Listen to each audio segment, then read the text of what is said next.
As occupational therapists, we work with people who often face barriers to engaging in their occupations, both of necessity and of choice. These barriers usually arise from an impairment or disability, which may be physical, psychological, or a combination of both. They can be short or long-term, but always affect how a person participates in daily life. The Equality Act provides the legal definition used to determine whether a person is considered to have a disability. It describes disability as a physical or mental impairment that has a substantial and long-term negative effect on your ability to do normal daily activities. This definition underpins decision-making across England and Wales. The United Nations takes a broader view, defining disability as a long-term physical, mental, intellectual, or sensory impairment which, in interaction with various barriers, may hinder full and effective participation in society on an equal basis with others. Together, these definitions help us understand how disability is framed in law and policy, but they also remind us that the lived experience of disability is deeply individual, shaped by personal context, environments, and the barriers people encounter. Attitudes towards disability shape how people think and behave, and they have a direct impact on the experiences and outcomes of disabled people, influencing how they are treated, how they participate in society, and how they interact with others. These attitudes don't exist in isolation. They inevitably affect the way disabled people respond to and engage with the world around them. There are several models we can use to help us frame and discuss disability. Today, we'll focus on the most well-known of these. It's important to remember that models are simply tools. They help us conceptualize complex issues, but they also simplify them. No model can fully capture the nuance or individuality of a disabled person's lived experience. Let's start with the medical model of disability. For a long time, this was the dominant way of understanding disability. The model places the focus on the individual, viewing the person, or more specifically their impairment, as the source of the problem. Disability is seen as a direct result of a physical, cognitive, or sensory deficit, and the aim is to fix the impairment or compensate for the loss of function. Now let's look at the social model of disability. This model shifts the focus away from the individual and places it firmly on the external barriers that restrict participation. It argues that disability is created not by a person's impairment, but by the way society is designed and organized.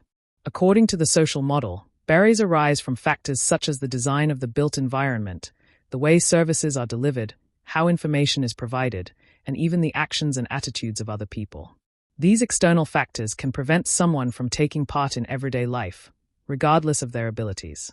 A key strength of the social model is the distinction it makes between impairment and disability.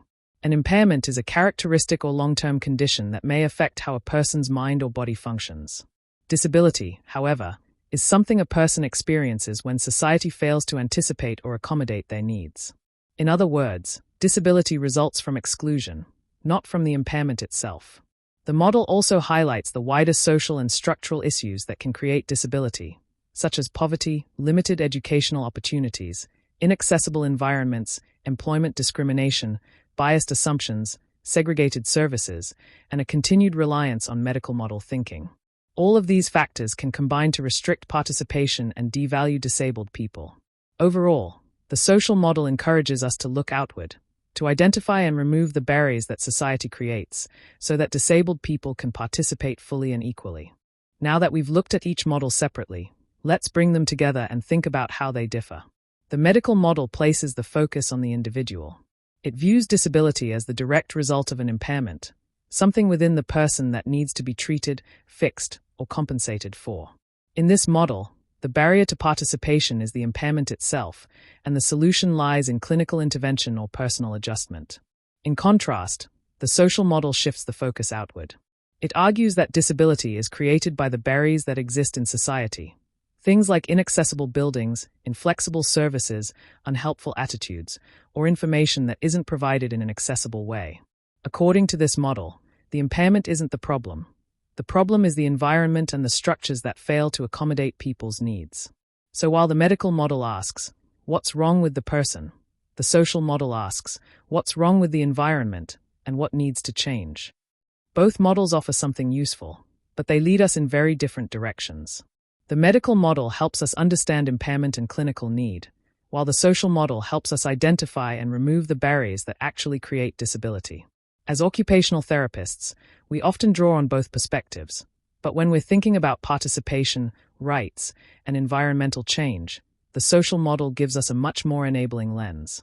Now that we've explored different definitions of disability and the various ways we can conceptualize it, take a moment to reflect on how these ideas align with your own understanding or experiences. What resonates with you, and what challenges your assumptions? As you think about these definitions and models, consider what they reveal about the relationship between people and the environments that shape their participation. How do these perspectives influence the way we understand barriers and the role we play in removing them? Keep these reflections in mind as we move into the workshop, because they'll underpin how you apply these ideas today and throughout your practice.